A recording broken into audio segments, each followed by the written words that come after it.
தமிழகத்தில் இன்று 12 மாவட்டங்களில் கனமழைக்கு வாய்ப்பு என சென்னை வானிலை ஆய்வு மையம் தெரிவித்துள்ளது. நீலகிரி, கோவை, திருப்பூர், திண்டுக்கல், தேனி, மதுரை, விருதுநகர், ராமநாதபுரம், தூத்துக்குடி, தென்காசி, நெல்லை, கன்னியாகுமரி உள்ளிட்ட மாவட்டங்களில் இன்று கனமழைக்கு வாய்ப்புள்ளதாக அறிவிப்பு வெளியாகியுள்ளது. துருக்கியில் அரசுக்கு எதிரான போராட்டங்களை ஏற்பாடு செய்த குற்றச்சாட்டில் எதிர்க்கட்சியாக உள்ள தொழிலாளர் கட்சியின் தலைவர் கேனட்டால் கைதாகி சிறையில் உள்ளார். இந்த விவகாரம் தொடர்பாக நாடாளுமன்றத்தில் எதிர்க்கட்சி எம்பி அஹ்மத் சிக் பேசும்போது அதிபர் எர்டோகனின் ஆளும் கட்சியை பயங்கரவாத அமைப்பு என்று குறிப்பிட்டார்.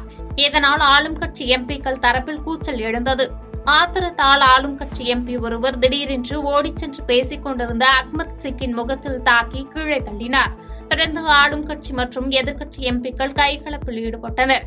இதனால் சிலருக்கு இரத்த காயங்களும் ஏற்பட்டது. இதனால் நாடாளுமன்றமே இரத்த களரியாக காணப்பட்டது. பாதகம் செய்பவரை கண்டால் நாம் பயங்கொள்ளலாகாது பாப்பா, மோதி மிதித்து விடு பாப்பா, அவர் முகத்தில் உமிழ்ந்து விடு பாப்பா. அண்மை செய்திகளை உடனுக்குடன் தெரிந்து கொள்ள இணைந்திருங்கள் இயம்நாடு தொலைக்காட்சியுடன்.